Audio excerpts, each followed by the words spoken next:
Fantasy Underdogs here! I'm BJ. That's Dr. Ike. We're talking about first round tight ends. Is it worth it? I don't know.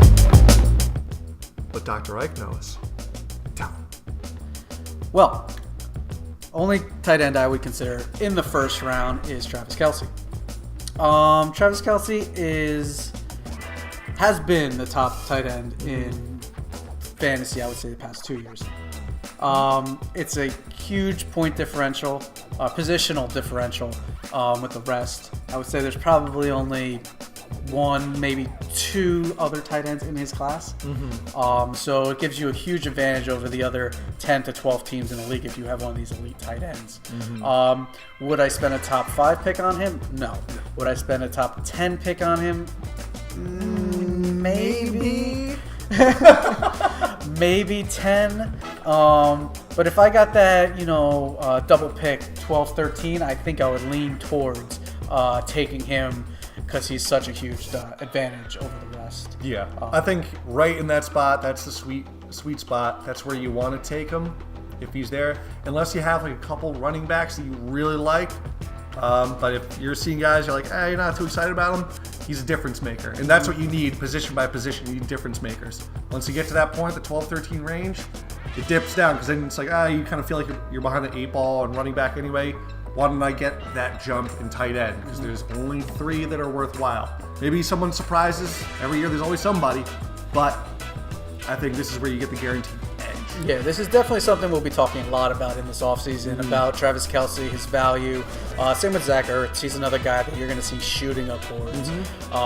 So those are probably top 2 guys to potentially consider. Wait, don't forget about Mr. Kittle, though.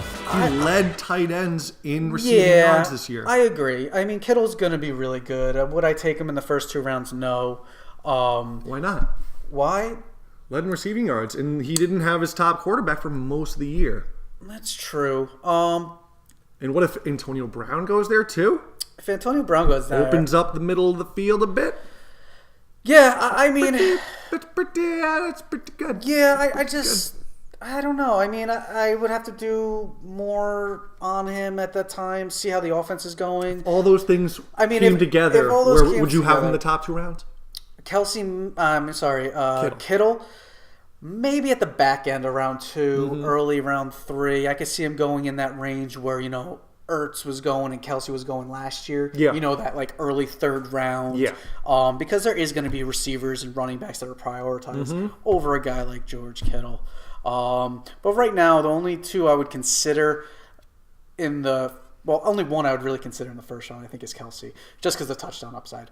So with Pat Mahomes, that's all you need. You're with Pat Mahomes, I'm taking every Chief I can this year. But for the whole tight end argument, I think him and Ertz are on the same level because they get the targets. That's the biggest thing. No other tight ends get targets like that. Kittle already went over that. But yes. Yeah. So, in conclusion, Kelce could be a first rounder, but more research needs to be done. He's a first rounder for me. For him, he doesn't know, even though he's Doctor I know everything. So yeah. Tight ends. Tighter than my butthole. My butthole is not tight.